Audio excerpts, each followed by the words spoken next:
Welcome back to the second episode of To the Edge of Obscurity and Beyond in 45 minutes or less. We had our first episode 2 weeks ago. It went pretty well. It was like 56 minutes, I think. I mean, that's pretty good for me. Yeah. This is my friend Sean from Cryptowriter, a bunch of other projects around the space. And as you all should know, I'm Jimmy D. So welcome. How you doing, Sean? What's up? It's been a while. I am doing well, thank you. I know you went out of town, a little cleanse of the lens. I want to hear about it. Where'd you go? Yeah, so about maybe 2 hours, maybe 3 hours, according to my missus, with traffic, which I always forget to account for. Down the coast, there's this. Japan's interesting, right? Like Japan, a lot of people don't know this about probably 75 to 80% of it is like untouched mountains and forests. And so like there's this kind of forest in the middle of nowhere on the edge of a city, which is in the middle of nowhere. And it was planted as kind of like a tsunami break. And you can go in there and you can camp. In the summer, you got to pay like a little bit of money for 2 months, I believe. But usually the rest of the time you can go in there and camp. But they put up ropes and said like no camping because of coronavirus. And so everyone just camped in the park. Everyone just camped in the parking lot, which I thought was hilarious. So that's what we ended up doing. But it's a really beautiful beach.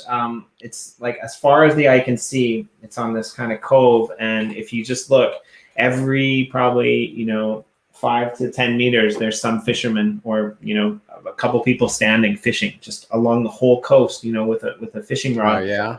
On the edge, and there's this big like it's all rock. It's this huge rock beach, and there's this big like drop, kind of like down in the ocean, and it's really cool. Are these people fishing to fish, or are they fishing to eat? I think both. Or both. Maybe as my guess is both. So it's a really small town. I don't fish, no. Yeah, I don't. I enjoy fishing. I just don't do it much. Yeah, me too. In the same way. I mean, I can walk a block and find a canal, right? And cast it. I can take a piece of bread and stick it on the hook, cast it out there, and catch a peacock bass in like 2 minutes. But you're definitely not eating those. Yeah, fishing's great though. You just that in itself is a cleanse of the lens. Did you cleanse your lens, or did you just like think about crypto the whole time? Yeah, so it's funny because so one of the beautiful things about living in Japan is the internet access.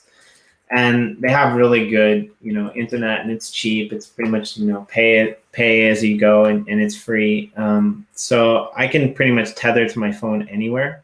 Okay. So I took my iPad and my iPad has a keyboard, and so like one morning I woke up and I got like a message from MBlue, and he's just like, yeah, I can we need to put this press release out. Can we do that?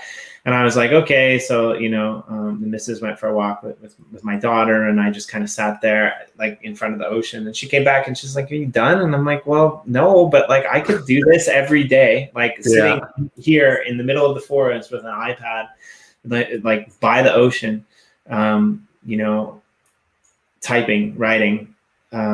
So I one of the things with having a 1.5-year-old is there's never a dull day. And like, she really wanted to touch the fire every second of every moment. And I mean, you know this, right? And so it's just like, I ended up, messaging Corey, and I'm just like, I don't think I'm going to make today's show. Like I can probably come, but it's hectic. Like it's late, it's dark. My daughter's trying to touch the fire. Like we just got back. Another nice thing about Japan is when you're camping, you can drive into the town, and they have like these public baths, right? So they have these public onsens. So you can go there, you can come back, you can have dinner, like kind of like in Europe style, so like it's good. You can have a barbecue and do all that kind of stuff. But I was just like, I'm going to take the night off. So I tuned in the next morning, and Corey was quite funny because he's just like, yeah, I mean, Jimmy messaged me and like told me he was where he was and asked me, you know, if he minded if I missed it. And I'm like, no. And I told him not to fucking come back tomorrow either.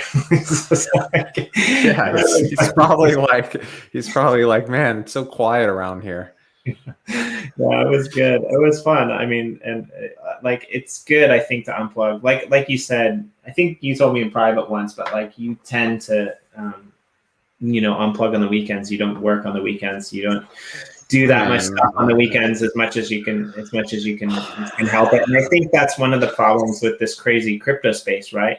Is like we are 24/7, right? Like we're in a market that never moves. So I think that's a good question. Like, how do you deal with that, right? Because you're excited about like these Finneys, you're excited about like the people that you're working with, you're excited about, you know, now building the Uplift, which you guys are doing, like and like networking with the community, like, and it becomes too much. You don't even realize it. It's like, you know, you're stuck in this little. Right. Yeah, definitely. So Kenny published an article that I had written on Voice, and of course there's no content on Voice and not like anyone read it, but he republished one of my articles about crypto addiction yesterday on Cryptowriter. And you know, I catch a lot of flack for staring at my phone, right? And I remember I've gotten a little better because like in the last bull run, it'd be Saturday morning. Right now I have like a 5 and a 7-year-old.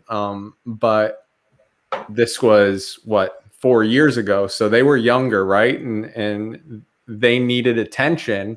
And I would, like on Saturday mornings, I would dip to the toilet and sit there for like a half hour. You know, I'd be like, babe, got to take a shit. I go sit there for a half hour. You know, I'd let her know that I had to take a shit so she wasn't just like calling me, whatever. She knows I'm busy, but I would just sit there for a half hour on my phone, flipping through. And I catch a lot of flack because, I mean, the most time consuming part, and you'll probably, you know, this, it's like the community management, right? You got all these people and they're asking questions, and you know, you gotta stay engaged, or they're engaged, so you want to be there for them. And so I don't know, like the community management takes up it's like 80% of my day, right? And you feel if you're not there that you're letting people down, and you kind of want to be there too. It's not just that, like, it's not like, oh, I got to be there. No, I want to be there. And it's like you have your family here, your real family, but then you have this other family of like a few hundred people over here in this community. And it's hard to balance that out. And so Friday nights we go over to my parents for family dinner, and you know, a lot of times I'm sitting there on my phone because I've had a drink, smoke. I'm feeling good. I can kind of relax, but I catch myself just picking up my phone, like shooting silly pictures around, whatever, shooting the shit with people. I get a lot of shit for that. And my wife's, Sean, get off your phone. My brother's like, Sean, get off your phone. And I coined the term, crypto don't sleep, girl. That's what I tell my wife. She's like, Sean, you need to get off your phone. I said, crypto don't sleep, girl. It doesn't. That makes this comment make a little bit more sense then. Yeah. It doesn't though. It doesn't, right? Like crypto don't sleep. It's 24/7, 365, 366 on a leap year, and it don't sleep. And we're at the point now, I mean, I don't know, 2017, you know, I knew crypto was here to stay, but I felt we were a long ways away, right? The plumbing hadn't been laid. Well, they've been laying the plumbing for the last 4 years, and now we're here, and we're at like the cusp, right? This is where you got to make your mark, and you're doing that with Uplift World and all your other things. And I'm trying to do that with Cryptowriter, and it's like, this is the opportunity right here, right now. And if you know, these opportunities don't come around that often. I've been waiting my whole life for like this moment. I didn't realize I was waiting for it, but now I do. So it's like, am I gonna dick around? And yeah, I gotta balance. I gotta find balance. That's the toughest thing. But I'm not willing to give this up right now. You know, like it does in a way take precedence, not over my family, but pretty much over everything else. You know, I'm lucky enough that the friends I've had for so long that if I ignore them, they're not going to be upset. Like they get it. But yeah, it's crypto don't sleep, girl. I mean, I enjoyed that. I enjoyed that conversation in the Telegram. Which one? Yeah, that I thought that was funny. You know, Kenny brought up, you know, we're gonna have to get some female Finneys out there, you know, so that like the wives and the girlfriends, they can play. Like, you can give them a couple female Finneys to burn, and it'll work. I'll tell you this: Finney's girlfriend is not happy. She's not happy that he's discovered crypto on Earth when she's back on their planet, holding down the fort, you know, keeping the baby Finneys fed, keeping those diapers clean. She's not happy though that he's you know, I don't think Finney's coming back anytime soon. Let's put it that way. I am. I love you, and I'm just not even going to ask what that means. I want a female. Okay. What are you drinking? What are you drinking tonight, Jimmy? What time is it? First of all, what time is it there? It's 11:35 in the evening, so it's all right. I'm actually drinking a box of sugar. Japanese milk. Yeah, Japanese milk. It's totally just orange juice. This is my new kind of clear-headed preferable drink. The orange juice. Yeah, just orange juice. No, it's like white liqueur in it. I am not a big drinker. Well, I'm not a big drinker. It's not that I have a low tolerance. I'm the guy that's always under control at all times, right? And it takes a pretty wild environment for me to get like pumped up to drink and get tore up, right? Right. And this morning, because I always see you, and I feel I pour myself a glass of bourbon and I'm gonna try here, and I don't know if I'm gonna finish it. And then I feel like as part of the NFT podcaster starter kit, you got to have one of these, right?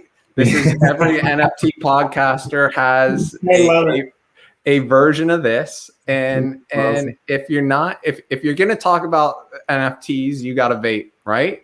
Yeah, I think so. Yeah. Why do you think the two go together so well, vaping and NFTs?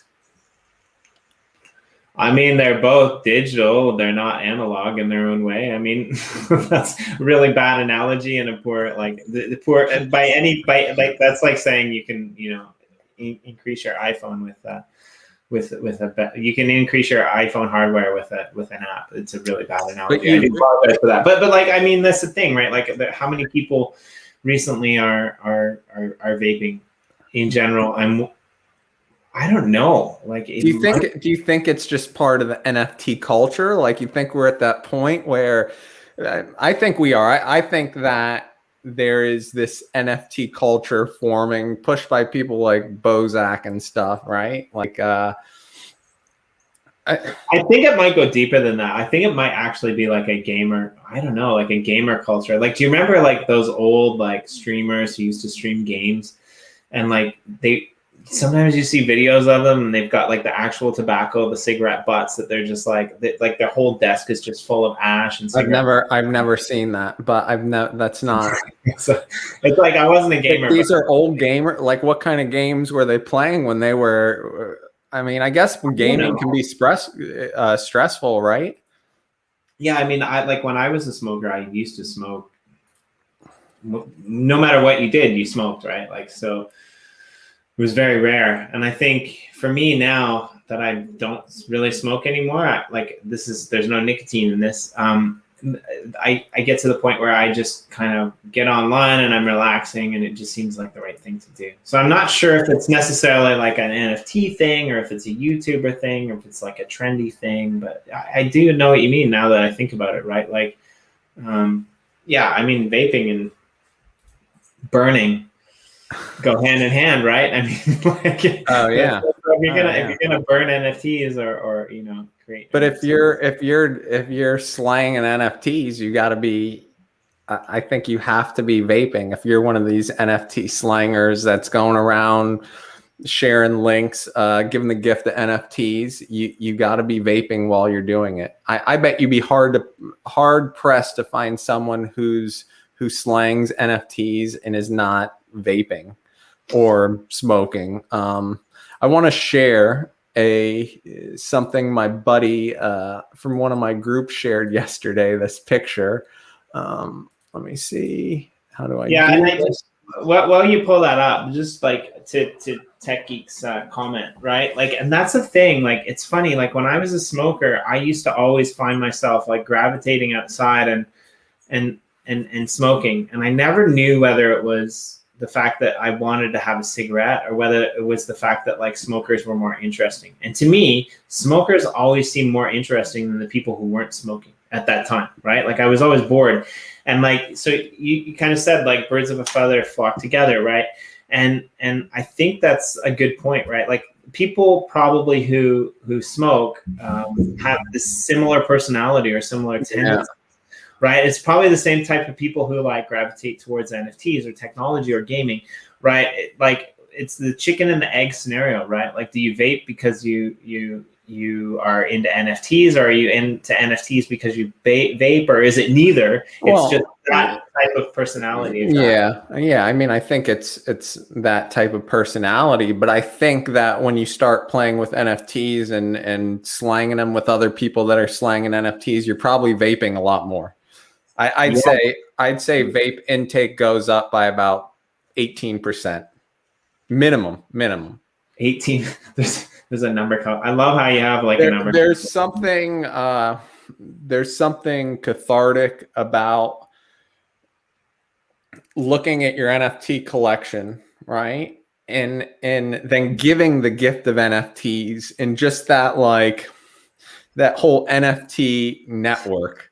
I'm serious. Like, we so need a meme for this show, like, to go out at Christmas. Giving the gift of Christmas, right? Like, that's perfect. Giving the gift of NFT. Like, yeah, but anyway, I'm lost in my own abyss because I'm trying to get back to something, but I'm just gonna go with the flow and share the stream.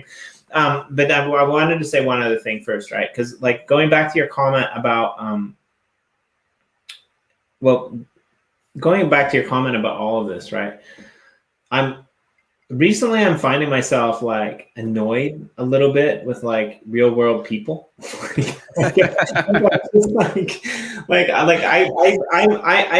used to living a secluded lifestyle, right? Like, I kind of speak two languages. Like, my Japanese is bearable. I can get by, right? Like, I can have mundane conversations, and I get made fun of by all my other foreign friends who speak much better Japanese than me, but I just don't care, right? Like, I don't want to put the time in to learn how to read and write, as sad as that sounds.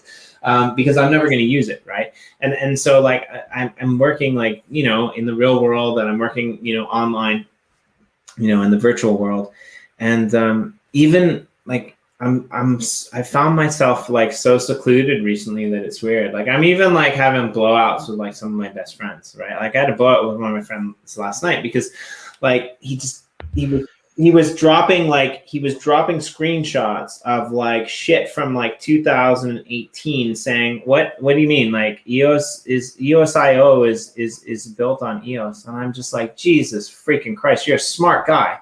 Like, seriously, like, stop. Like this is like, I get it that people don't like EOS. I get that people don't like Block One. They don't like EOS.io. This is going back to our roundtable podcast last night that we had on the Cryptowriter channel, right? Oh. And I'm just like, you're a smart guy, but the whole reason I sent you this was because it was controversial, right? Like it's kind of everything that you hate about EOS, and it's some of the people that we had on the show last night were controversial about it, right? And so now I'm getting to the point where like I'm like, you know what, like I kind of my only friends are like online. It's a little bit scary. I love hanging out with you, right? Like I love, you know, hanging out with Corey, hanging out with you guys, like doing these streams. Like these are the people that I'm kind of like involved with and connected with now. And it's not about like being a maximalist or any of these types of things, right? But it's like I want to meet you people in real life, right? Like I want to be able to sit down in the same room and have a glass of bourbon with you when it's not 9 o'clock in the morning your time, because it's just crazy, right? Like you know, like I want to have this kind of this world view. Going back to what Tech Geek said about like we're all kind of in this together, and you're right. Like now is the time, right? There will be another bear market. There will be another bull market, but yeah, like boom, it just hit me.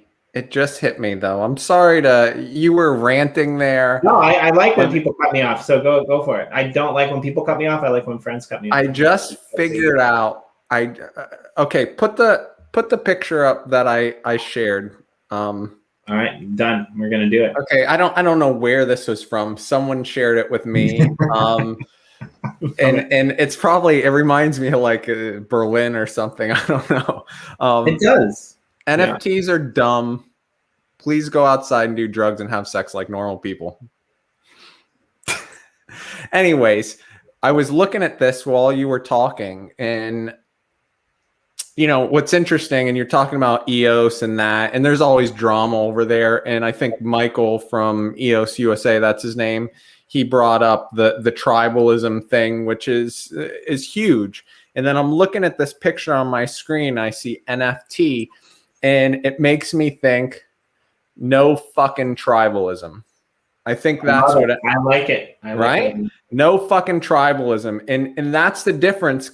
Coming as a OG EOS person, and look, I was part of the tribalism and getting into it with the .eths and going back and forth. But then I just kind of matured in my crypto mind, and you know, we launched a chain agnostic crypto publication. So you just kind of, you forget about that. But that's the big breath of fresh air when it comes to NFTs, right?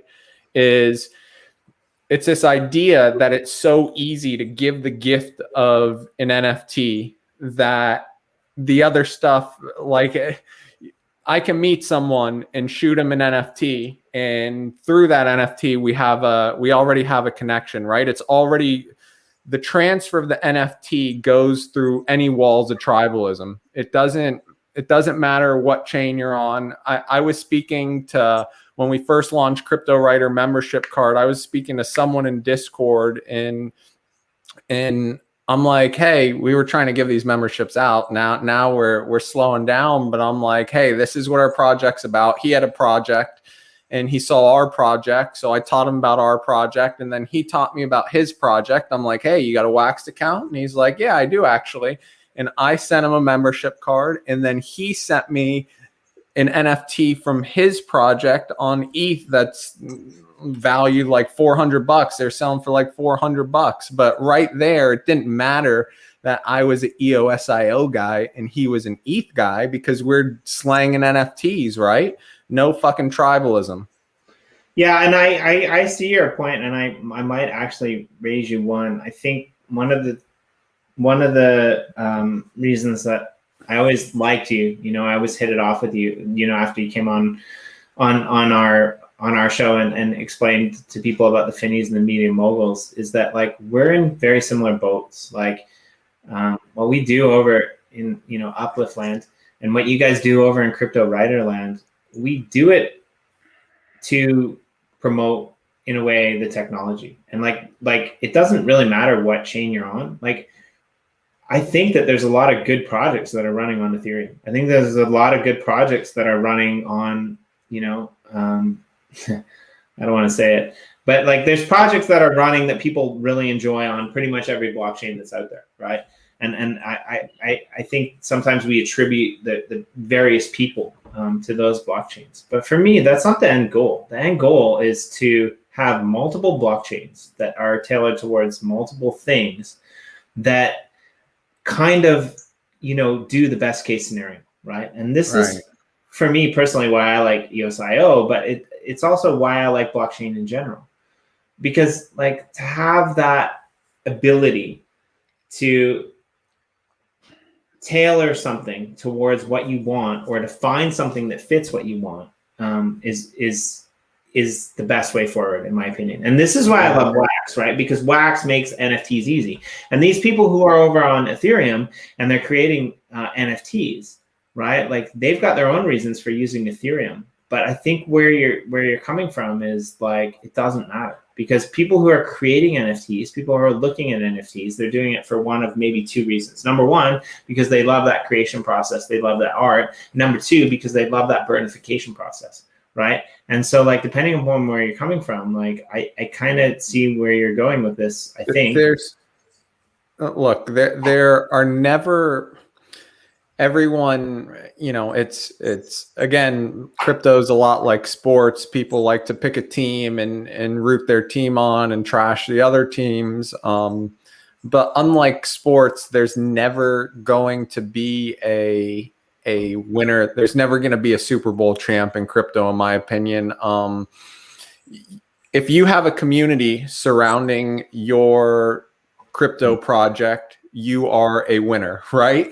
Yeah, exactly. If when that community dies out or whatever, you have lost. But there's never going to be just one or two or three winners. There's a lot of winners, right? There's a lot of community. Those are all winners. I don't know. We're definitely in a different space now. I think in part thanks to things like NFTs, there's still tribalism, but it's different than what I remember. Maybe I'm just not a part of it, so it feels different.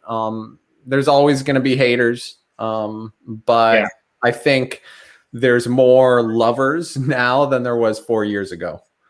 I agree. Yeah. It's different. It's like everyone thought it was this race to be, the undisputed champion, but now people are realizing that there are a lot of champions in their own right. Yeah, I agree. I think it depends on what your use case is and what you want to achieve, right? And I love this comment, not because of what it says, but because of what it means. I use so many chains, it's crazy, but I do not use Ethereum. It's funny because like I'm very pro EOS.io, but I never flipping use EOS. I never use EOS. Like I use a little bit of DeFi on EOS. Like the chain that I use the most right now is Wax. Like to your credit, it's like I use Wax a lot, right? Because that's the thing that I'm interested in. I'm interested in NFTs. I use some DeFi stuff on EOS. I don't use DeFi stuff on Ethereum because I don't like the fees. But like I support a lot of projects on Ethereum, right? Like some of my biggest holdings are projects that are on Ethereum, right? I don't use Ethereum, but I support projects on it. And the reason I don't use it is because the gas fees will kill you if you freaking use it. Yeah. I'm not a whale, but it's so we've seen something interesting with crypto Finney, right? Because originally, when we were still part of the Voice Incubator program, the idea was we were going to launch the first legit like NFT thing on EOS, and it was going to be 100% on EOS, and then we were going to do separate stuff for Wax. But then the Voice thing, they pivoted, good old kick in the nuts, and we decided, hey, we need to launch this on both EOS and Wax, right? We'd be stupid not to. And we've seen something really interesting, and that's, overall prices for these crypto Finneys are a little bit higher on EOS. Volume has picked up on EOS. A lot of these people are Wax people who we've helped onboard to EOS so they can get crypto Finneys on EOS and complete their collections. Reese, one of the Finney fanatics in our community, a cool guy. He was saying something earlier. He made a comment about how he was actually creating his like collection on EOS because he thinks it'll be valued higher later because it's kind of like the first crypto punks on EOS in a sense. But we've seen, I gotta say, if I had to put a number on it, we've onboarded 75 to 80 people from Wax, maybe even 100, to then set up an account on EOS, fire up their power up, their resources, and get Finney coins and burn them and get crypto Finneys on EOS. And it's really cool, right? Because we were just talking about how NFTs break down those walls. Well, here's the perfect use case. We launched Finneys on both chains.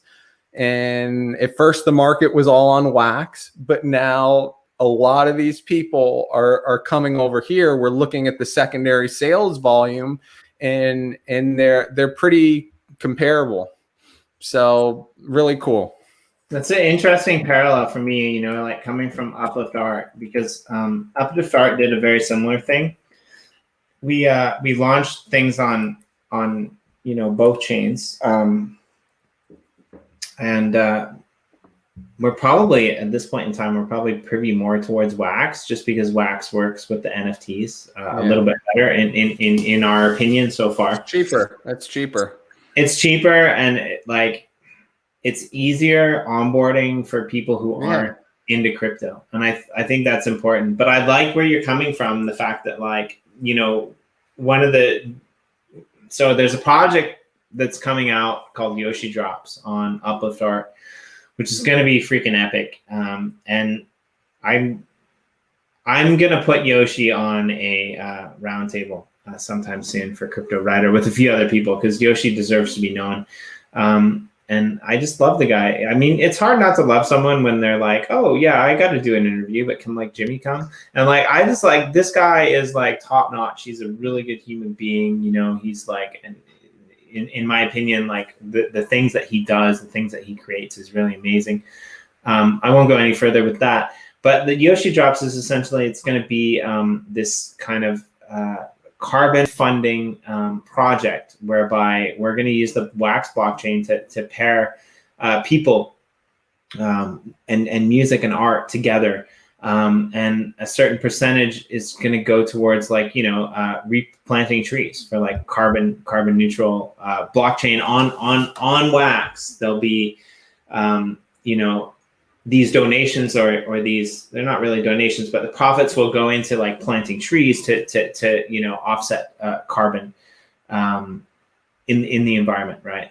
And I think it's really cool. But like Jenner EOS, which I'm also a part of, we've actually decided that like this is kind of the impetus to partially where this, you know, UpliftArt thing came from. We're actually going to release like a generous digital vinyl on EOS. So I'm kind of with you. Like, it'll be interesting to see like which side takes it, right? And Jenner EOS is involved in a number of blockchains, but they're kind of like, let's do it on EOS. Nobody's doing it on EOS. And I think like EOS Detroit as well, like you guys with the Crypto Finneys with I know EOS Argentina. I think I could be, don't quote me on this, but they are doing something where they are pulling in all these artists that care about the environment, right? And selling them on the idea of depots, right? EOS, and getting them to do artwork, NFTs, and they're doing some projects surrounding that. But you know, it's funny. This whole environmental thing, Depots is winning that, right? Like, you're seeing all these artists, crypto artists that care about the environment, and you know, now all of a sudden they've been doing things on Ethereum, but now all of a sudden they're kind of opening their eyes to things like Wax and EOS.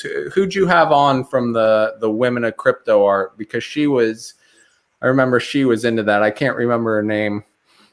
Yeah, she had two names, and I'm kind of at a loss for it as well. She had her artist name and her other name as well.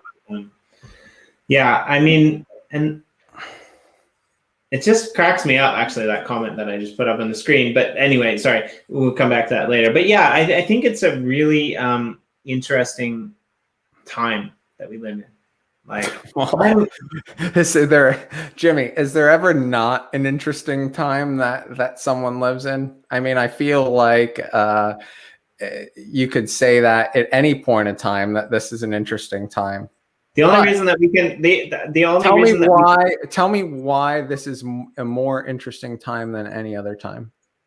I'm gonna stop sharing the screen first. Okay. Yeah. We do live in an interesting time. You are absolutely correct, but we've always lived in an interesting time. I don't think that most people think about the time that they live in. So if I'm a little bit nostalgic, which is weird because like the States like annoys me to no end. But if I could go back in time and I could live in any two time periods Okay, in the history of time, right? The first one is a really bad idea because I'm really small. I'm actually really big, but I'm like, I'm an internet weird, tall, lanky guy that lives in Japan and eats healthy. So he's not, that big and doesn't do that much exercise. And I would go back to like ancient Greece just because I love the time period and the history, and I would get my ass handed to me, like no doubt. Right. Like, but the second period of time that I really like is actually, the U.S. somewhere between the 1930s and the beginning of the Second World War. Like that to me, like with the golden age during the Depression. Not necessarily during the Depression, but like that period combined. just hear me out. That period combined with like just after the Second World War, right? Like so that progressionary period of small town America has always fascinated me, right? Like the idea that you have these like small town communities, right? Like, I mean, yeah, fair enough. I mean, the 1929, I guess, was the stock market crash. The Depression kicked off, I think, a couple years later. There was it's the worst time to be alive, and Jimmy's worst time in American history, and Jimmy's I want to be, yeah.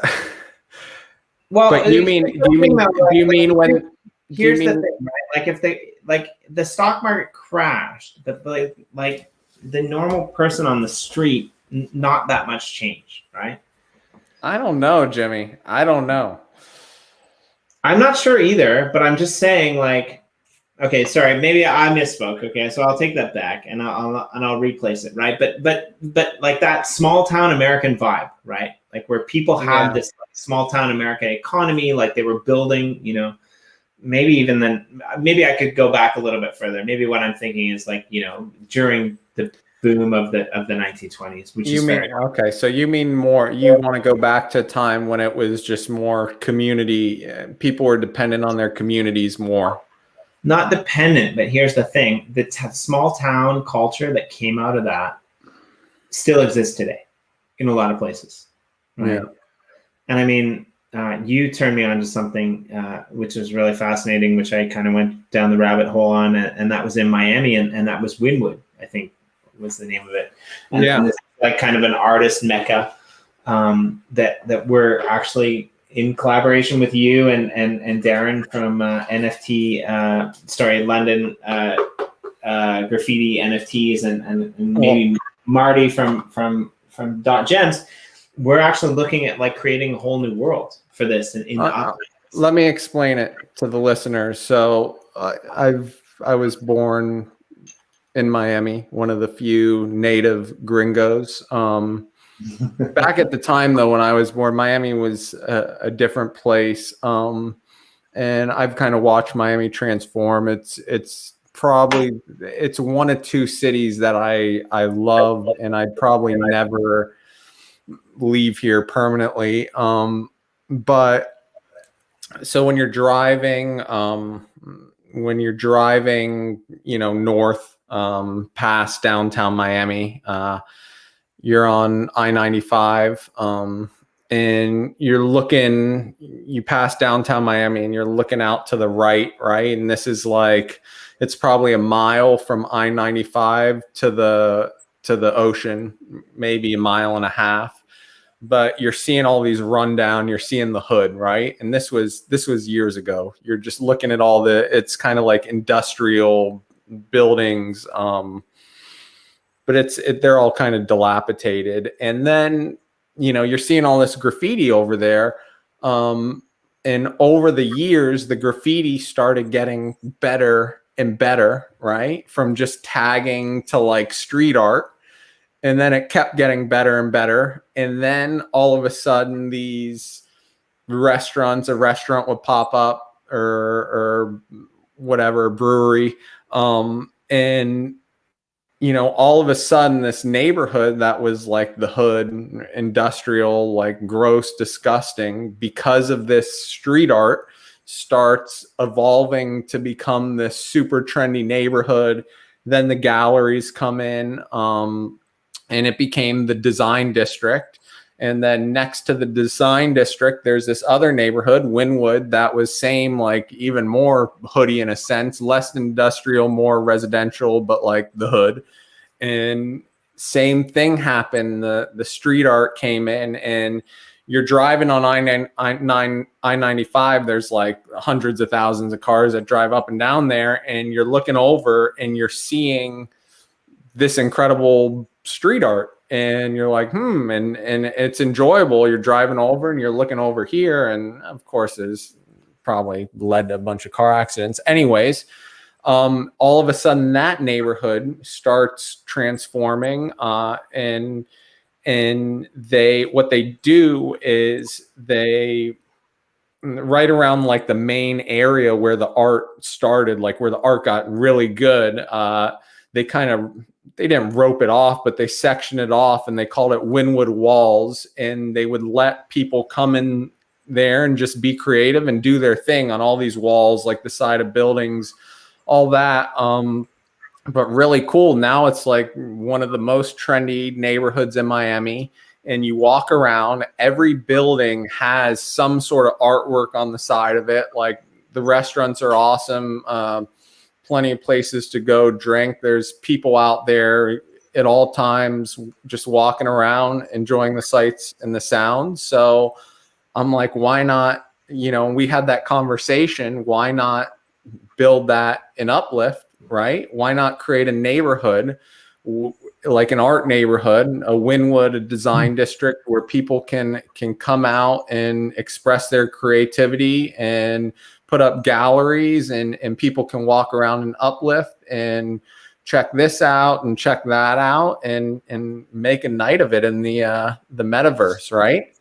Yeah, so we've got like a really cool schema for that I've been putting together with Darren. I mean, you're privy to that conversation. You can see it in the private channels. But I mean, this is kind of what I meant when I said, about my nostalgic area, right? Like, we're pondering this kind of map, or this area where, creative people can create in the central area, right? They can do this type of Wynwood type of thing, right?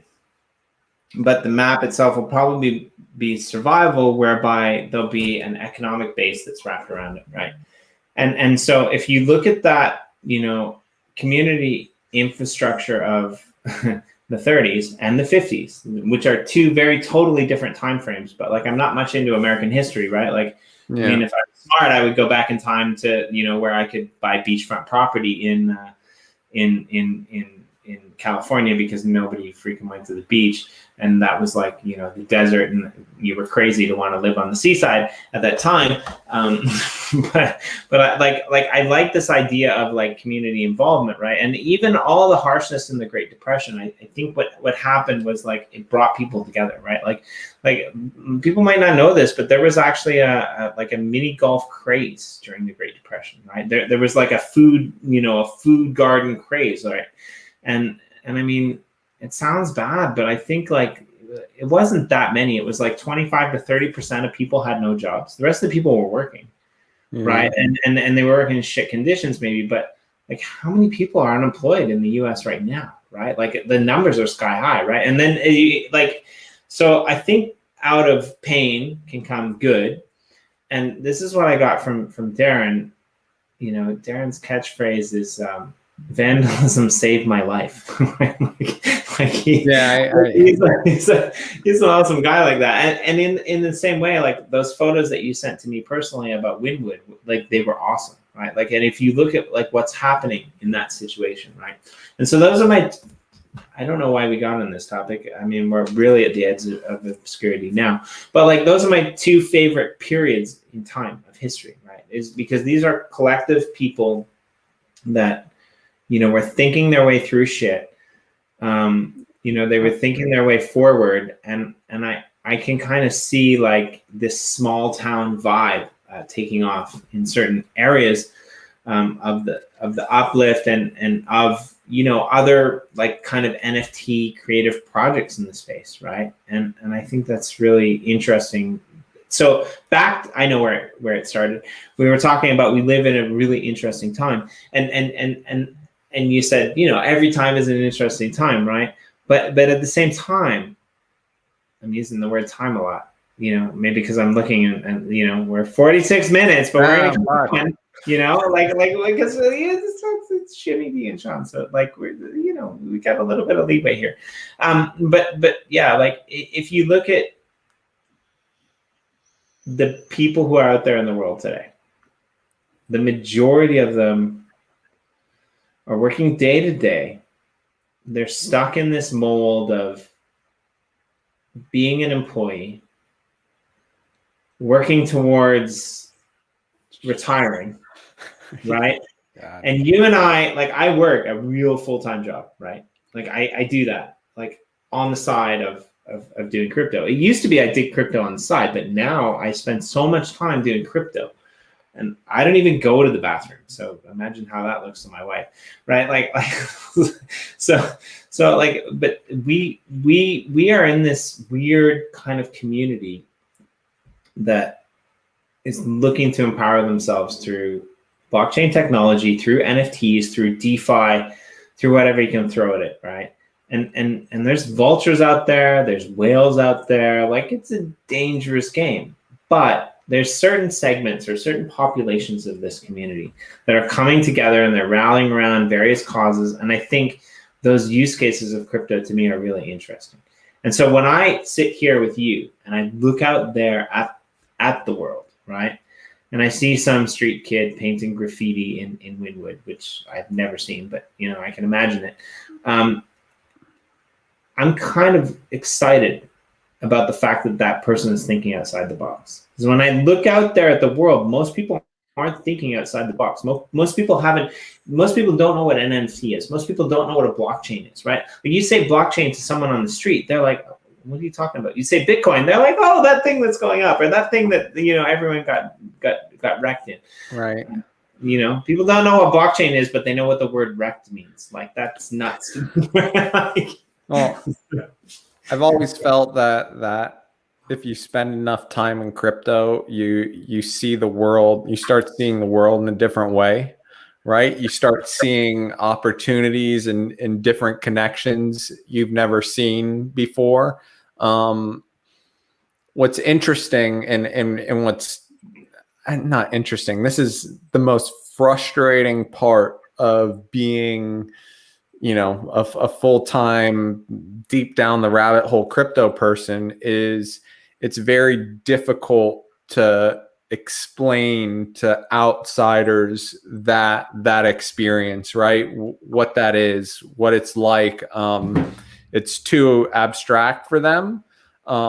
Without, you know, you need I've had times where I remember my brother had some buddies. My brother, he's 8 years older than me. He's like 42 or 40 or something. I don't know what he is. But anyways, he had some buddies in town from graduate school. And he's like, Sean, come over and sell them on crypto. Like he wanted me to come over and sell them because my brother knows it's cool. And my brother, you know, my brother has a Bitcoin and I've taught my brother some things, and my brother's a smart dude, so he gets it, but he can't explain it to someone else. So he calls me up. He's like, Sean, got to come over and tell Josh and whoever was over there, like, tell them why they need to get into crypto. And it's not a 10-minute conversation. It's not a 20-minute conversation. It's like a 2-hour conversation just to create a base, right? And then you need follow-up conversations to take it in all these different directions. But this was probably like 2 years ago, and I went in there and I sold them, and they went out, they got on Coinbase and they went out and bought some crypto. And then, like, in the last few months, they've reached out to my brother and they're like, thank your brother, right? Because I've made him money, but I also kind of opened their eyes and showed them this new world. But how... It's interesting because on one hand, you know, when blockchain crypto kind of mass adopts, the people using it aren't going to be part of this whole crypto revolution, all these different communities and stuff like that. They're not going to experience that. Okay. Yeah. What you and I experience on a day-to-day basis, they're not experiencing that. They are kind of still on the outside, like on the edge, just like using blockchain, not even realizing they're using it, right? But there's always going to be a select bunch of us, the people watching this show, you and I, the people we're building stuff with, that are going to truly understand not only blockchain, crypto, but like the people, the communities driving it, right? Without these communities, we'd be going nowhere. So there's always going to be sort of separation between the two, but it's kind of, I wish I was able to pull people into my world and let them see it the way I see it, right? But that is not really possible, you know? Yeah, and I mean, like you kind of brought it back from the edge of obscurity, because that's maybe what I was trying to say in a way, right? Like, the Great Depression was really bad for a lot of people, right? But those people who were smart enough to see outside the box, that's where American fortunes were made, right? It was the people who didn't buy into the type of the 20s and didn't think that everything was going to be okay in the 50s. It was those people that were thinking outside of the box. And we see this time and time again, especially in Ethereum, right? Like, there is like no legitimate reason to me why Ethereum is, you know, doing as well as it is, other than the fact that it's like the second mover advantage, right? Like, it's the first move. It's contract wise, right?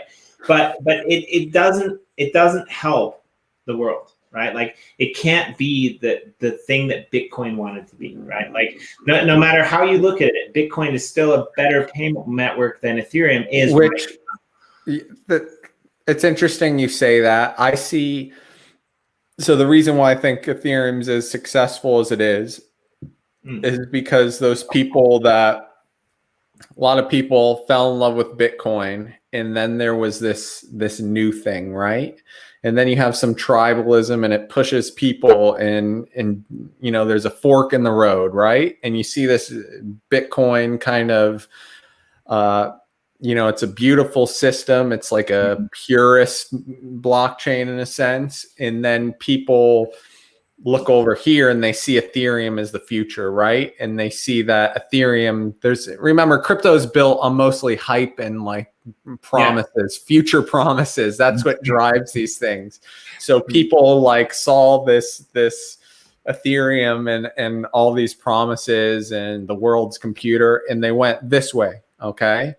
And they went to Ethereum, and then they got rich, okay? Because they were holding Bitcoin and they were holding Ethereum, and they made a lot of money. And whenever I feel like a broken record when I say this, but whenever you have a ton of speculation and high token prices and all this thing, it leads to development. and it leads to innovation, right? Because all this money, this influx of money comes over here, and then people start experimenting, throwing shit at the wall, and at the end of the day, there's not much that there's not many sustainable projects or models but there are some, right? And that's kind of, those models are what take you to the next thing. So I think Ethereum, there's network effects on Ethereum because a lot of people bought into the hype and then got rich and then used that money to fund, or there was money available to fund innovation, and there's new things popping up every day on Ethereum. But at the end of the day, is Ethereum something that can be mass adopted? And in one sense, it can, by those, maybe some of those outsiders. It gets commercialized and PayPal, and you can pay with Ethereum and shit like that. But does that stuff really matter? Or are we just kind of like repeating history? I think this is really interesting to me, right? Because like, I'm not an Ethereum hater. Like I really respect. I'm not either. Like I know you're not, but just to put that out there, right? Like because I fucking hate Ethereum.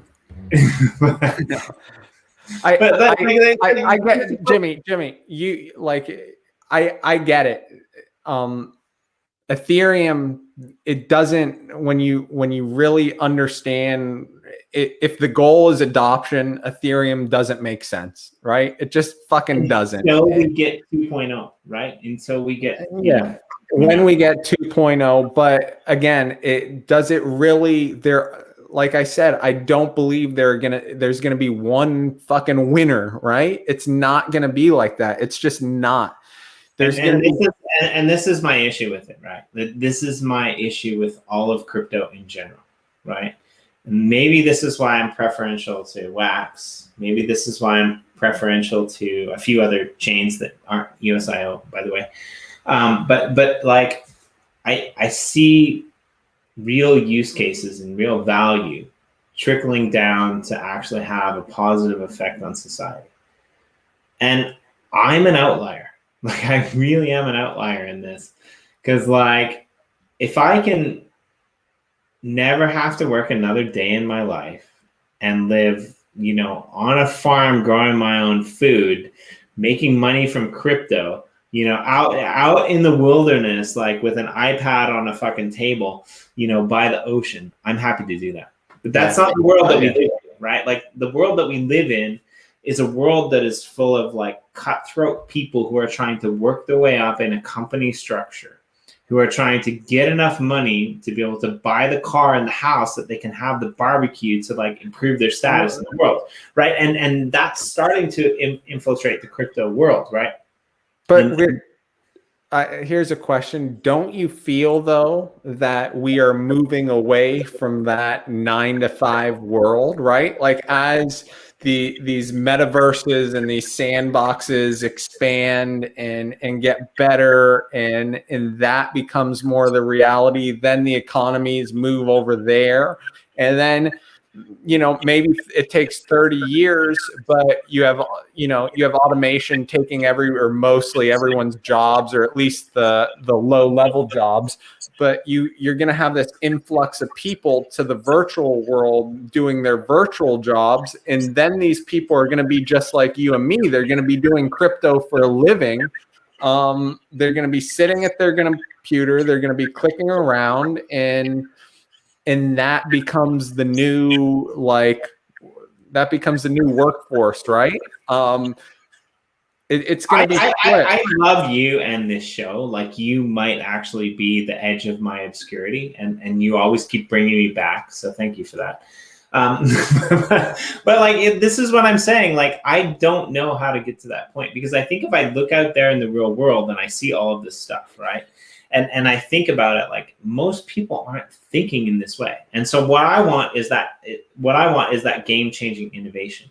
And what you said earlier, I think is really interesting to me, because I think I never really thought about it this way, but I think when crypto does become mass adopted, and it will come in many chains, right? And when IBC actually gets perfected, and when you can, seamlessly, because let's face it, without IBC, I mean, the whole crypto thing is just a freaking sham, right? Like, if you're trying to explain to a gamer who's like, playing Fortnite, who gets on in the game and then he has to go to fucking this website and download a fucking wallet and then go to this website and pay for fucking resources and then go to all these other places. It's not gonna work, right? Right. Like you can't even unload your wax for USD. You can't even do it. You gotta fucking register for a new goddamn exchange just to sell the Aether that you get for staking it, right? Like, and I love Aether. I love what they're doing over there. EOS and wax. It's an apples to oranges comparison until I am able to send my wax to fucking Coinbase and sell it for USD. I'm not allowed to say it. It's going to be an option. Oh, look, they brought the USDT bridge, right? But it's on fucking Ethereum, I think, which is like, okay, this two steps forward, one step back here. I want USDT, but I want to be able to swing it like straight to Coinbase isn't Coinbase offering USDT now? I think they've added it. They were USDC, their own stable coin for a while, but I think I saw they added it. I don't know. Someone needs to look it up and let me know. But Wax is great. It's a niche chain, right? But when you actually, and this goes back to your podcast, the round table, and they're talking about for finance and stuff like that, like EOS has so many, it's so much more connected when you want to move money and do things. Do you know, Jimmy, maybe why did Nudex end that little EOS to Wax conversion bridge? Fuck, I don't know, and it pissed me off severely. Oh my God. I was really annoyed because I wanted to sell some EOS into Wax, and I ended up having to I ended up having to move EOS to KuCoin and then do it there, which is a pain in the ass because it was a fucking 5-step transaction. Okay, but how is there not a good like cross-chain swap with liquidity to go EOS to Wax and vice versa? Like we talk about interop. I don't want to get really super angry about this, but how is there nothing from EOS to anything else? Like, how is this a possibility? And this is where I get pissed off. Is like people say, "Oh, you're maximalist." I'm not a freaking EOS maximalist. There's EOS to Ethereum, eCurve Finance. It's mostly shout out. It's most fair enough for the shout outs, but I'm going to say it's mostly third party shit. Like look at the impact that P tokens is making. Look at the impact. Why isn't there though? I mean, there should be a Wax bridge to every other blockchain. Realistically, there should be a every chain bridge to every smart contract platform bridge to every other blockchain. But I think Michael EOS USA said it. It's just tribalism, right? Yeah, it is. Here's a story. So back when I was fudding Ethereum and like getting into fights with the .eth, prospectors. There's a bridge, right? Back when I was fudding ETH, I would go back and forth with Kevin Owocki, the founder of Getcoin. Okay, and this was years ago, and he's like a anti-tribalism dude, like from the very beginning. And even though we were like yelling at each other, we started talking behind the scenes, and he kind of changed my perspective on the whole tribalism thing, and that kind of shifted my path. Long story short, he tried to bring Getcoin. He wanted to bring Getcoin to EOS years ago, right? Like right after EOS launched. And I was his connection to the EOS ecosystem. And so I tried to connect him to various BPs to try to make this happen. Because in my mind, community funding, like a community funding mechanism would be great, right? Like who cares if it was first developed on Ethereum, quadratic funding, it was working, and it should be on EOS. Why not? So Kevin Owalki was trying to bring Gitcoin to EOS, and I reached out to the people I knew, various BPs, and they didn't want anything to fucking do with it. Like nothing. They didn't want to touch it. Okay. Fast forward a few years, all these same BPs that didn't want community funding have now left because they were not able to receive any funding for the community tools they built, etc. Most of them left. And now EOS was desperate for a community funding mechanism. And now EOS Nation, whoever, they are launching the same concept. It's not Gitcoin on EOS, but it's the same quadratic funding, the same mechanism. Now they're launching it on EOS.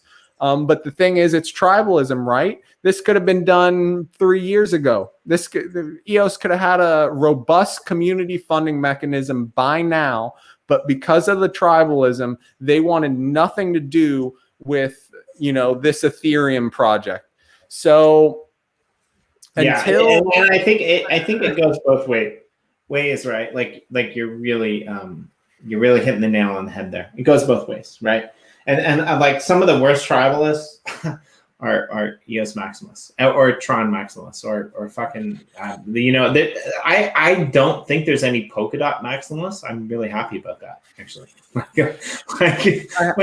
don't know anyone who's a polka dot. If you find a polka dot maximalist, send them to me, because I like the route that polka dot took, even though I'm not a big polka dot investor. But I kind of see what Polkadot did is what EOS was. That was kind of like the EOS promised land, but they weren't able to do it. And I think part of the reason was because of the tribalism, right? Danish Crypto said this: Alcor wax to EOS, EOS to USD on EOS, and then send USDT to where you want to take the USDT. I mean, I have to fucking think about this. And we love you, Danish Crypto. Like, you're out there in your space. You're educating people. Like, you're freaking awesome. We want to have you on a roundtable on the Cryptowriter podcast or on our show for an exclusive as well. But here's the thing. This is too complicated for normal people, right? Like normal people are used to going to a bank machine at a convenience store. And the biggest thing they have to think about is whether they want to pay 25 cents to withdraw money or walk across the street and pay 5 cents at their actual bank.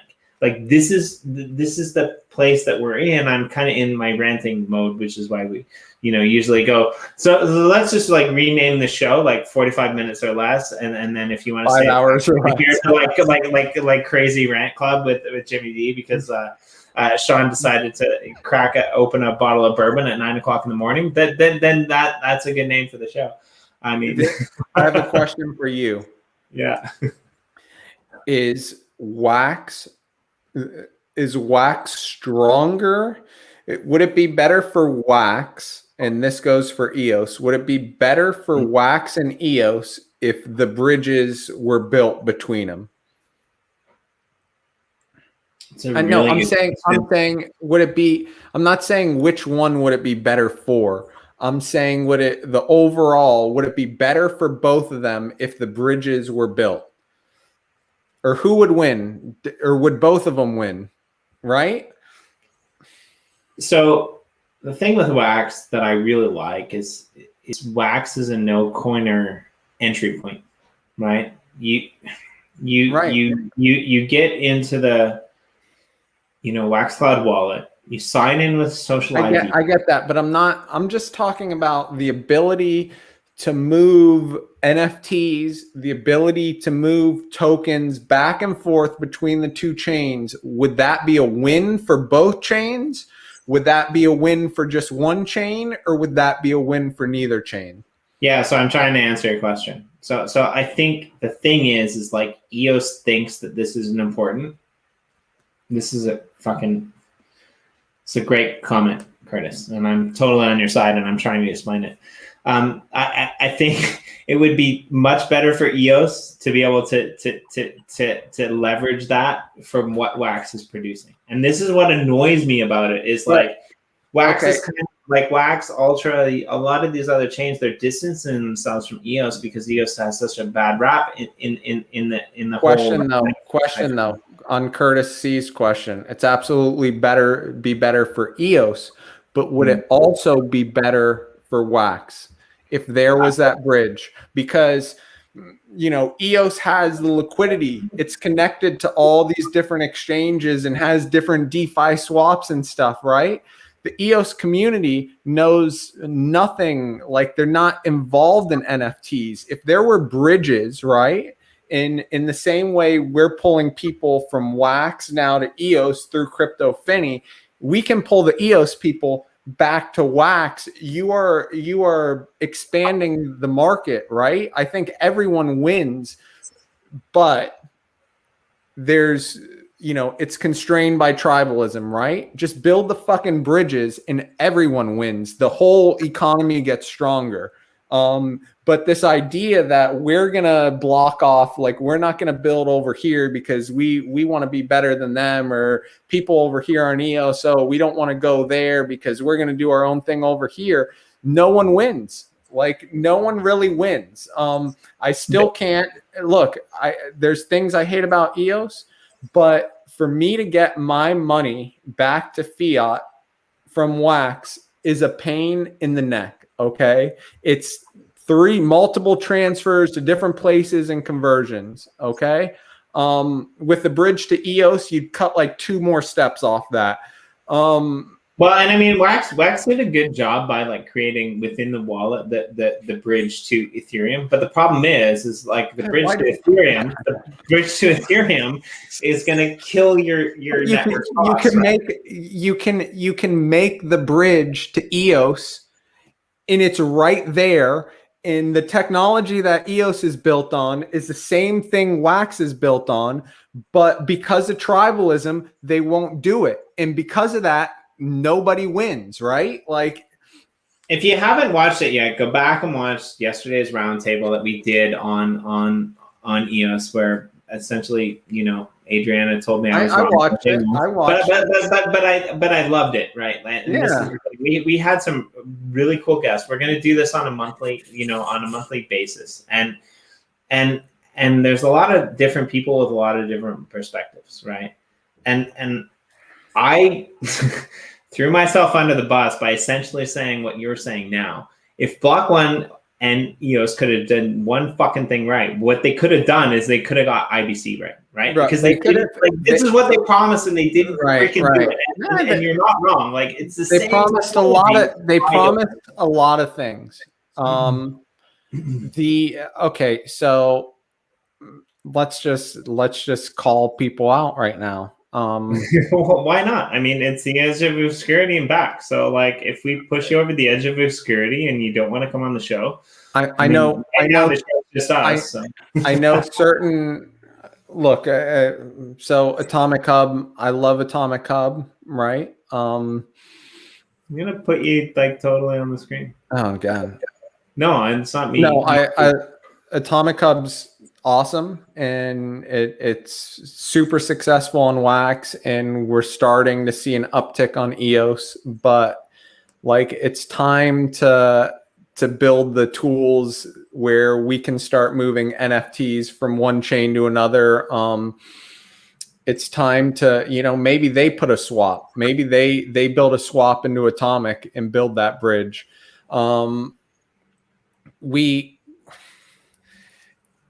Also, collaboration is going to be a huge part of this crypto art space. But I can't, when we mint in our collection, we mint an NFT, there's no way to define where the secondary sales are going to what accounts, right? How cool would it be, right? If you could launch a collection, a collaboration, and send 5% of secondary sales over to an account on EOS and another 1% over to someone on Wax, and you could do all those things. Like I see Wax and Atomic as having this like massive opportunity, and it's like it's just not moving fast enough. And maybe I'm greedy because I want to do some things, and Kenny and I want to do some things with Cryptowriter, but like it's time to kick this thing into gear, because I guarantee you the stuff we want to happen on Atomic and on Wax is already, they're already working on it on Ethereum, right? And if you really want to pull artists and more NFTs into your marketplace, like, it's time to set up those collaborative mechanisms, and it's time to start building those bridges. So yeah, I'm calling you out, Atomic. I'm okay with you calling Atomic out. Yeah, let's go. It's out of love. It's not. But let me just say the caveat there. I mean, before Atomic, I mean, Wax was the Wax was legitimately like lower class. I know, right? So, but yeah. That's what I'm saying. They have the power to do some things that'll really make Atomic, not just Wax, but Atomic the premier marketplace where everyone can come in and do what they want. And Atomic would be killing it. Maybe they're killing it now. I know they probably got a good load of cash sitting on some bags of cash, but those bags of cash, it could be truckloads of cash, right? If these tools were built at a rapid pace. So I'm coming to them out of love, but I just want to see it. I want to see it succeed. I want to see these things happen. And I know on Ethereum, they're working on all sorts of shit right now because they have the network effects.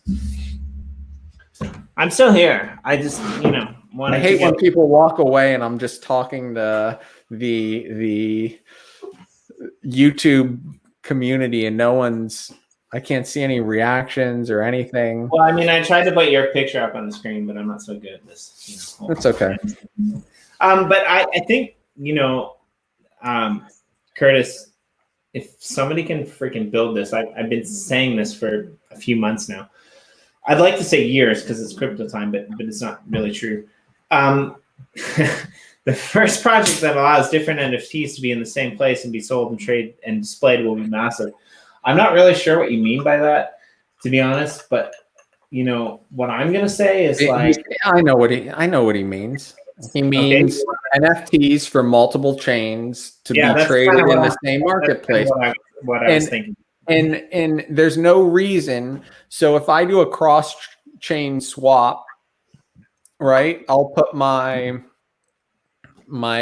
address from this chain in here, and I'll put my address from the other chain in here. I'll be logged into this chain, and I'll be able to move to that other chain. That's kind of what I was thinking, and I just don't want to, put ideas. Or, it becomes some sort of wrap. But there is actually no reason why this can't actually be done. Yeah, right? It becomes some sort of wrap that number of assets, and you can transfer those assets between chains. Just become wrapped assets. Yeah, exactly. They don't even have to become. Do they have to become wrapped assets? Well, I think it'd be like if your NFT was like Crypto Finney, it'd be like Crypto Finney, right? Kind of same way a token. It's just a token. You just wrap it and put it over here. I don't know about this. Let's explore this a little bit because I'm not so sure that that's. You think that unless the other no, I think it has to be wrapped. Let's say you guys decided to have I'm just going to pull numbers out of my ass here. And let's say you guys decided to have 500 Jimmy D crypto Finneys, right? Right.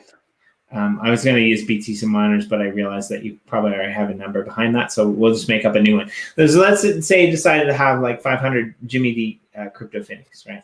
And you, the crypto Finneys that are Jimmy Ds are burned by, burning the coins, and then combining various metals and whatever, and you get those, right?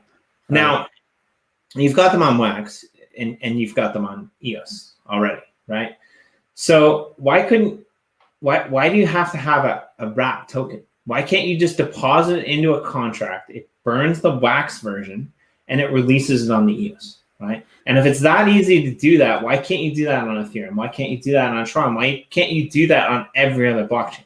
It doesn't make sense to me to have,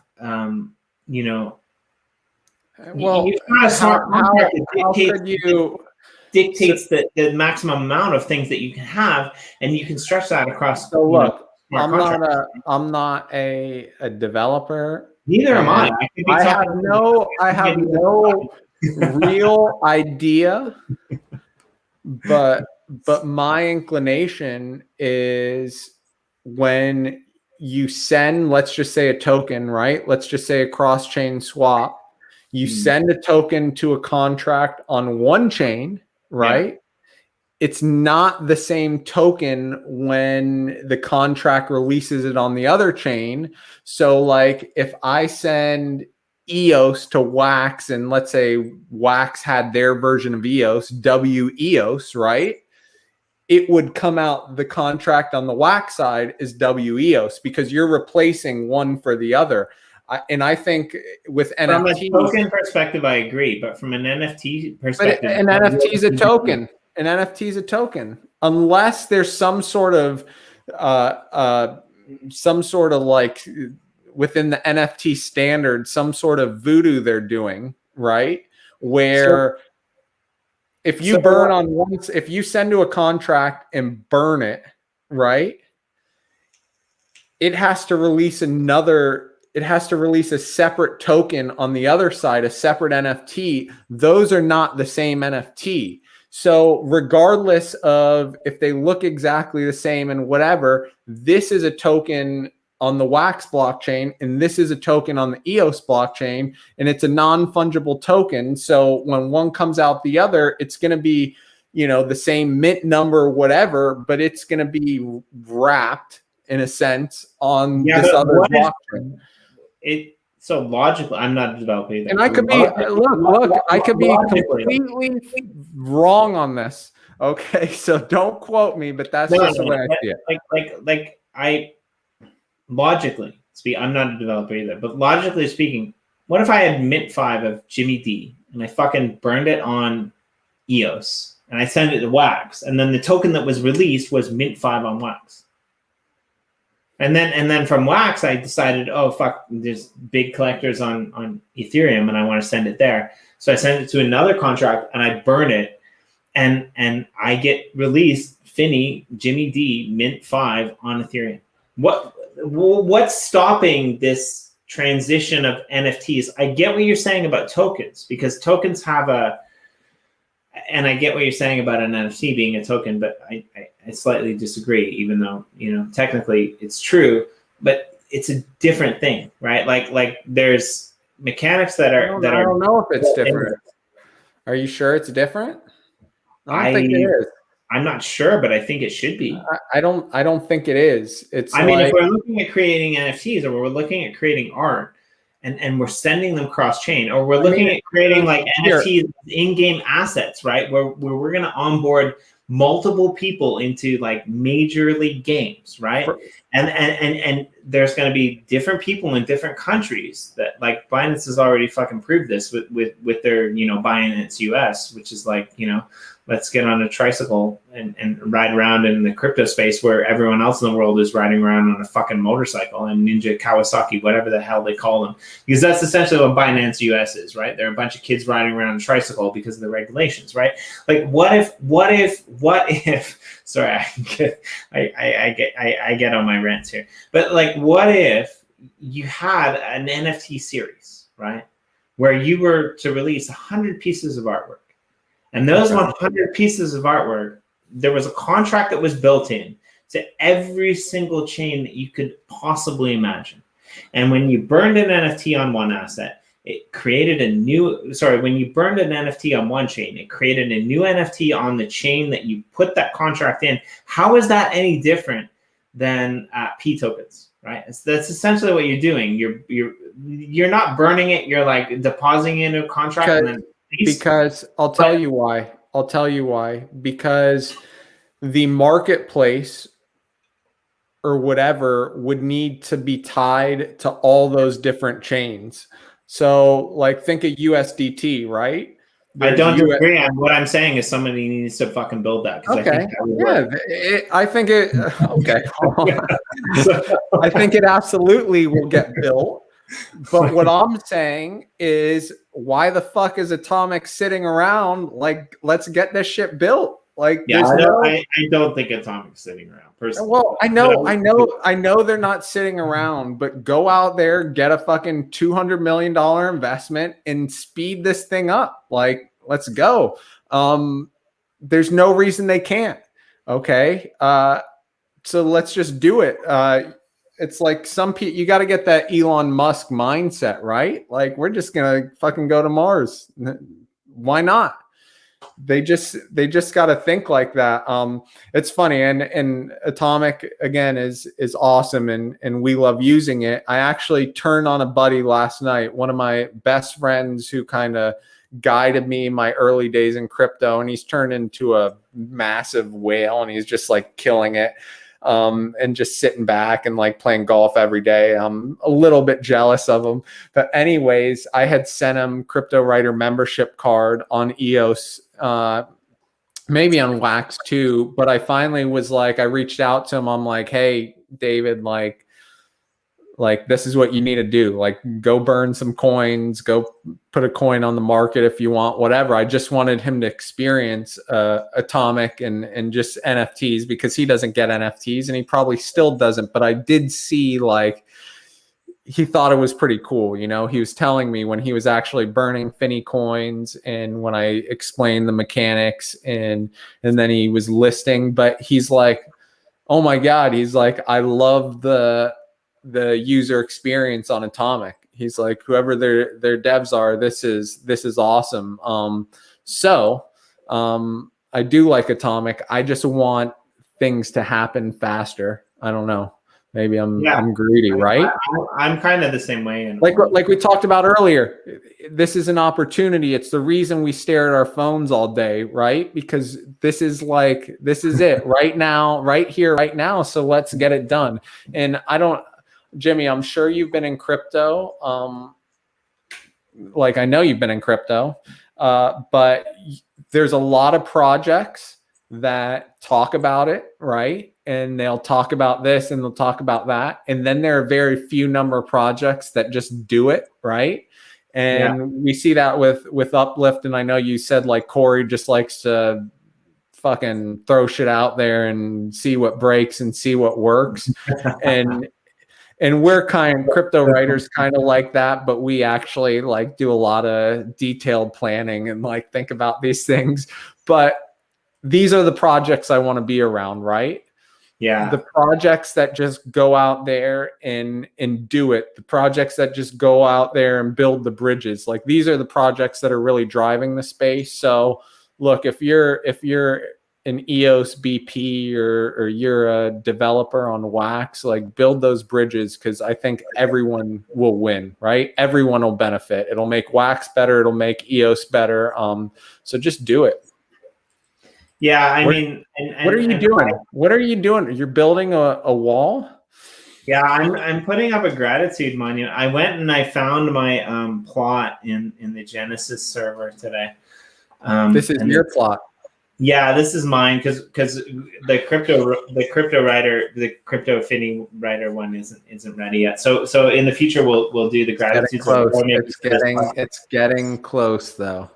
And I showed your video yesterday. Yeah, I saw that. Thank you. If you haven't seen it, go and see it, because what you guys are doing are awesome. But yeah, I thought, we should put up some gratitudes before we end. I mean, the fact that we're going to be 45 minutes squared or less, that's pretty cool. The gratitude, so this gratitude thing haunts me all week. Like, I'm like, oh yeah, shit. I know, and this is part of the reason that I need to do this, actually. I'm like, oh God, I gotta think of a gratitude. Like, I heard the podcast yesterday, they had good gratitudes. You had a good gratitude a couple of weeks ago about nostalgia. And so I've honestly been like laboring over this gratitude all week. That's why I needed to put it up. But and I got two this week because we had last week off, and I just had a lot of time to think about these things. So that's what I did. I paid no attention to my family. I just thought about gratitudes. What am I going to say on Jimmy's show? It's not Jimmy's show, man. It's our show. I'm grateful for ranting away about crypto and world issues. Actually, I'm just grateful for ranting away about crypto with Sean. I want to put world issues in there as well, but your name needs to be here. You know what my favorite part of the show, your round table, was Adriana pointing at the different, like, whenever anyone would say anything, she'd be down there like, yeah, agree with that. And she'd be pointing the whole time. She was like directing traffic. Maybe Adriana's awesome, actually. She's one of my favorite people. That one kind of reminded me of the Brady Bunch. You know, the intro when they kind of like appear in the corners for some reason. Yeah. Okay, so like I said, I've been thinking about this all week and laboring over this, and then I realized that what I'm thankful for was right in front of my face the whole time, and that's my smartphone. So number one, put smartphone, and I'm also grateful that every couple of days my son Ford, who's 5 years old and he's winning at life, he brings me a rock. So I'm grateful for Ford. Well, I don't want to say Ford's rocks, that's kind of weird. I'm grateful for rocks, or a rock. Don't say for Ford's rocks. It sounds like his nuts. Sean's grateful. They remind me of my own. No. Daily gifts. Just say daily gifts, because he brings my wife, like, I take him to school and he always goes and picks a flower and says, bring this back to Muma. He calls her Muma instead of mom. So yeah, he's a very giving little dude, and I'm grateful for that. For Ford's rocks. Done. We'll put that there, and it's a rock monument. So I'm gonna. Tech Geek says you spelled it wrong in the other one. Which one? In the other, probably yours or my first one. Smartphone. Did you spell SMARTFONE, Jimmy? Yeah. Or did you? Because of the length of the sign, we need to break it up. So I just broke it up instead of put a hyphen. So I'm sorry about that. All right. Curtis C says you should be grateful for Ford's rocks. Those will give you grandchildren one day. True that.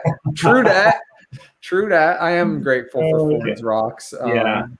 Hopefully he doesn't give me a grandkid too soon. I'd like some time to enjoy, like, I want the kids to graduate, like go to college, and then my wife and I actually get to enjoy some time together, traveling, whatever. So a grandkid could throw a wrench in things if it came too soon, but definitely looking forward to grandchildren. Feel old, man. That's funny, because I was never a person who really. I'm gonna have to find wood to knock on here. I was never a person who really wanted to have kids, to be honest. I never really cared about it. It wasn't something that was in my domain. But now I have my daughter, and she's got attitude, and I love it. Yeah. She's 1.5, and she's awesome. She's like the perfect daughter when mommy's not around, which is hilarious to me.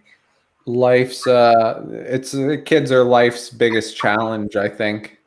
It's like you don't always know why you're having kids, but it's a pretty natural. You just eventually have kids, and then you're like, oh shit, like for like a few years you miss the life you previously had, because it's like oh, you got a kid. Like, it's pretty serious now, but definitely life's greatest challenge, and definitely a rewarding experience. So go out there, have kids, but don't have too many kids, because it's not good for the environment. Well, so here's the thing.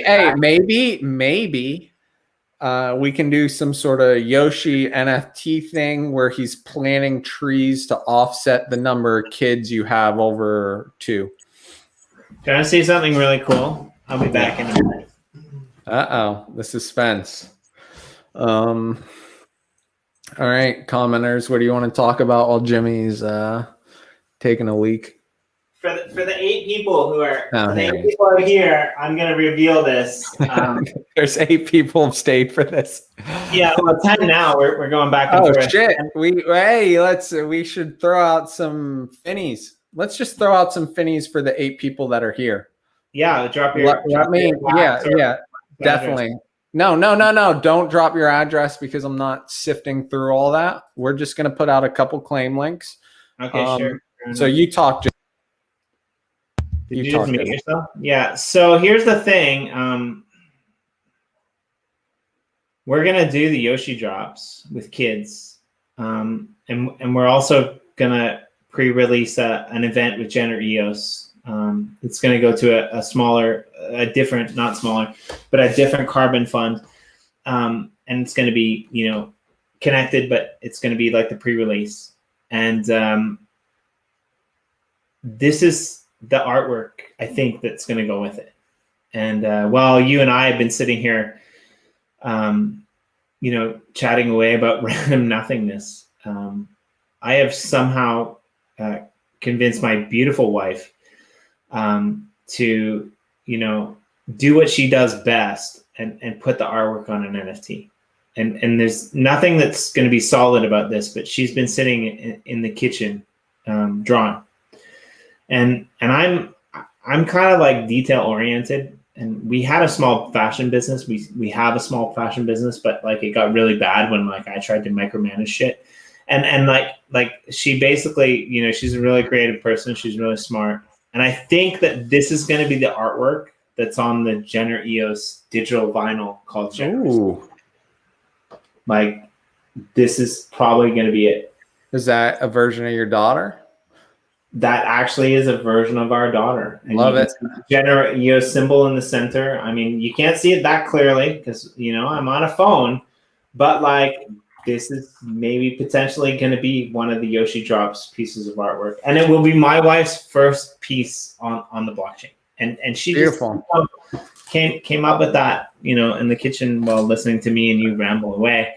And this is awesome. What's exciting for me is the fact that we can bring in people to the space that will do awesome things, and we can enable that creativity, and we can give them a freaking wage for it, man. Like, so absolutely crazy and absolutely awesome. And that's the true potential of distributed ledger technology. But anyways, I have sent you. So here's what we're going to do, folks. I'm going to give out 4 claim links. First 2 are going to be on Wax. First 2 are going to be on EOS. I've added a couple plus signs to the link to slow you guys down.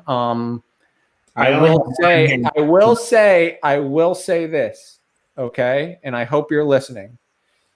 If any of you, because there's like 10 of you in the chat and we want to give everyone an opportunity, if any of you are able to claim multiple claim links, you're a dick. Okay. So if you get one, sit it out, let the others get in there who haven't gotten it. And I will look at the claim links and see your account and blacklist your ass. So don't be a dick. All right. Because you don't want to have to make another Wax account in the Wax wallet. It takes like 20 seconds. But I've only got one claim link in the private chat. Because I'm just putting the other one in there. Okay. So, all right. Sorry. Like you can say, hold on there, Jimmy. I'm bro. I was setting it up. I'm getting better at this. Oh, Jimmy. By the way, on your roundtables, you're doing a 10 times better job of like moderating and moving the conversation than the very first roundtable you did. So I'm proud of you. What was the first one? Like I'm not even focused on moving the conversation. I'm just focused on not going on rants. Maybe it was the second one. It was the art, the women of crypto art. That was kind of like it's a little bit tough. When you're like, oh, I get all this shit for going on 6,500 word rants, and then you went on like a 12,000 word rant followed by another 12,000 word rant, but then you settled down. The 12,000 word rant was probably the rant about getting in shit for going on 6,500 word rants. Like that seems to work for me. Hey, so how about this? I'm not really sure what's going to happen, but in the next 2 weeks, I want to have Joe on the roundtable with the people he interviews, because I think that would be fun. So we're going to do that next week or the week after. 2 weeks after that, in Danish Crypto, if you're still around, because I think you're a block producer, come to our roundtable. And we're going to put together another EOS roundtable. I want to do one of these every month, actually. Yeah.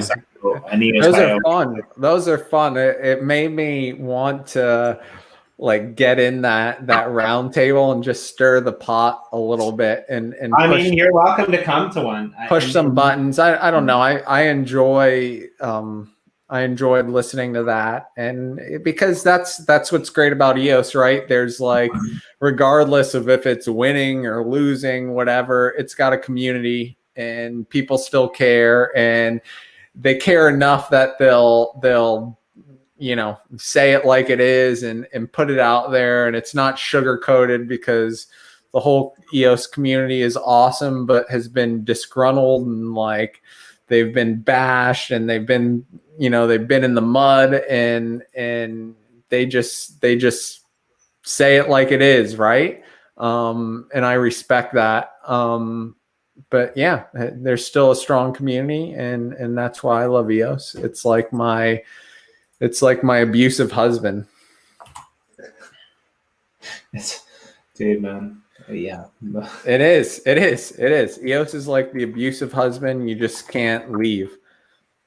It's going to be really interesting, I think, to see where that Cryptowriter episode takes off. So, did you drop the EOS links, Jimmy? Oh, one more. I think I dropped one. I think I need to drop one more. Yeah. So it's interesting, like, to go back to the beginning of the show, because I really do have to go to the Washington. Let's wrap it up, Jimmy. But to go, it's funny because like last week we wrapped it up after 45 minutes, but we still spent an hour talking afterwards, which is really funny to me. Like if 10 people want to listen to us rant away, I'm more than happy to do that. And please keep your comments coming, for the next episodes. This is a thing that Sean and I do. Like we used to do it not live. And we thought, well, why not fucking do it live? Because it makes sense, right? Like, may as well. I mean, we're collaborating on a few things, and it makes sense. And I like Sean's actually really quick on his feet. I'm more of a writer. I'm more contemplative. Sean's a writer as well, but he's a little bit more quick on his feet. I think because he spends the week in advance thinking about what he's going to say, because like he did some pretty solid shit today that elevated him in my sense. He showed up at 9 o'clock in the morning with a glass of bourbon. I'm assimilating. Right. Like it was really good. And God, so, I need a nap. Fair enough, but like here's the thing, right?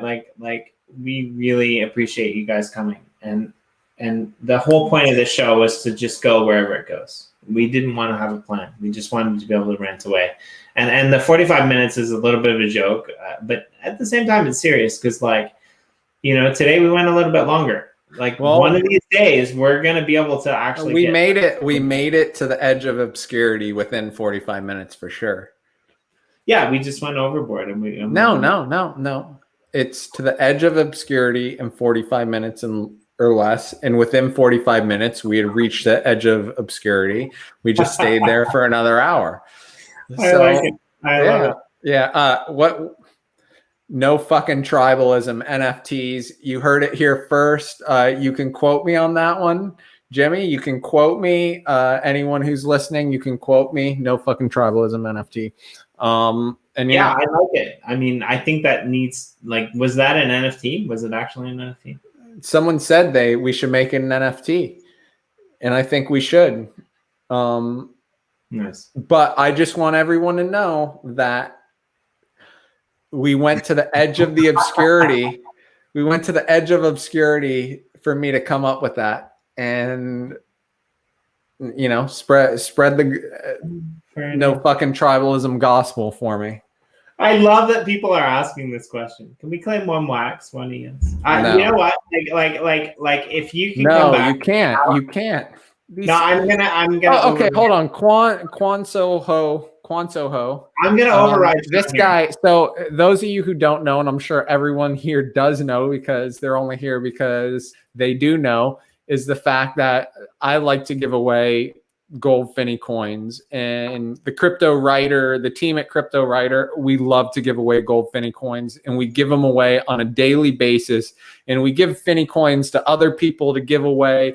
And Jimmy, you're probably asleep or whatever, you don't see our chat, but about 4 times a day there's these addictive little games that people play within Telegram for our Finney coin. Then we do trivia games at like 9 p.m. Eastern on our Discord group for Finney coins. And then there's poker, like 3 poker games a day going on that get posted in our Telegram chat for Finney coins. And so people love their Finney coins, and I love giving them away. But Quan Soho is one of these gamer folk that always comes into the little addictive Telegram games, and always everyone's like at 200, 300 points. And within 3 minutes, the guy's at like 10,000 points, and everyone's like, what's up? And it got so bad because the same people were winning every single game that John McCoffey, who's our master of ceremonies, he runs all the games.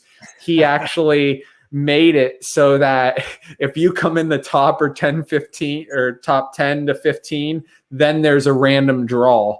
So you're entered in a random draw to receive a Finney coin, because people like Quan Ho So, or whatever his name is, he's always kicking everyone's butt, right? And just like here, he asked if he already got one Finney coin, if he could get it on the other one. Why? Because he kicked everyone's butt on the first one, and he always gets Finney coins. So, yeah, I love it. I'm gonna say this, Quan, if you come back in an hour and that's still available, then yes, you can have both.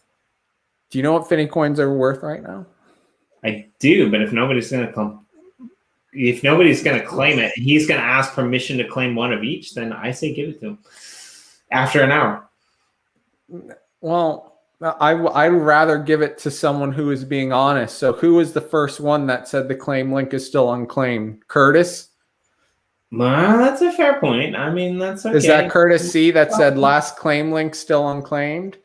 No, they're all claimed now, so that's good. So okay, you guys did well. I mean, it looks like you guys all did well. So thank you. That is $400 worth of Finney coins we just gave away right here on the edge of obscurity. Maybe next week we'll give away 1,000. It's not 1,000 Finney coins, but who knows that by next week one Finney coin could be worth $1,000 and we only give away one. Yeah, it could happen. We don't know. We don't know. So I want to wrap this up, but I want to go back up to the beginning. And here's what I want to say. Right? When we started this conversation, we had this thought about making female Finney coins, which I am apparently wants one. So if you ever make female Finney coins, just please send I am one, because actual coins. We have like female Finneys, right? We have a female Finney. But you mean like a whole nother production of female Finneys? Yeah. We've talked about it. In our next Finney 2.0, which is going to be kind of like pop Finney, like Finney icons, right? Like cool people, cool Finneys that like are kind of recognizable. We will have more female Finneys, right? Based on different popular females. Nice, I like it. I was actually going to burn my first Finney coins today. There's some stuff in the backstory that Sean and I aren't going to talk about in public. But I was actually I was holding back because I was going to burn my first Finney coins today. But I never did. No, I was going to do it live on air. Well, I'm not going to. We got talking to the edge of obscurity and beyond. Okay. Next, you haven't burned a single Finney coin?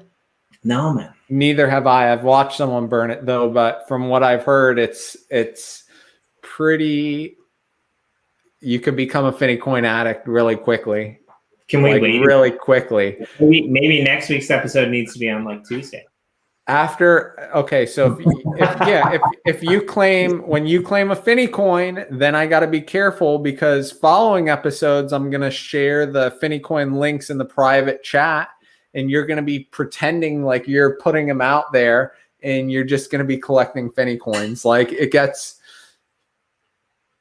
the life of a Finney addict is it's intense, man. So I want to go back to that though, right? Because like how we started the show off was the Telegram channel, and the thing was like, oh yeah, we need like girlfriend Finney coins so the girlfriends could be happy. This is what I like about the blockchain space. This is what I like about what you guys do. The first, what I like about Kenny, we have a cool name for the Finney's girlfriend.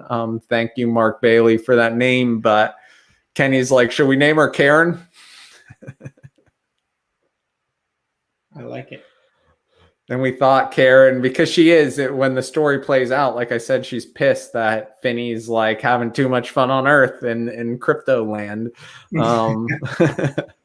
But no, she has a really cool name. I'm happy with all the names. We put a lot of thought into every last detail. All right, Jimmy, wrap this thing up with, what do you do? Yeah, what do you do to wrap it up? The reason I like this show is because we're like the blockchain version of Star Trek. We're like we go to places where no duo has gone before. I love Corey. I love doing that show with him, and I think that you love the Cryptowriter team.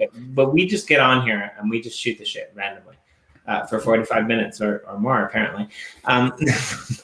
But here's the thing.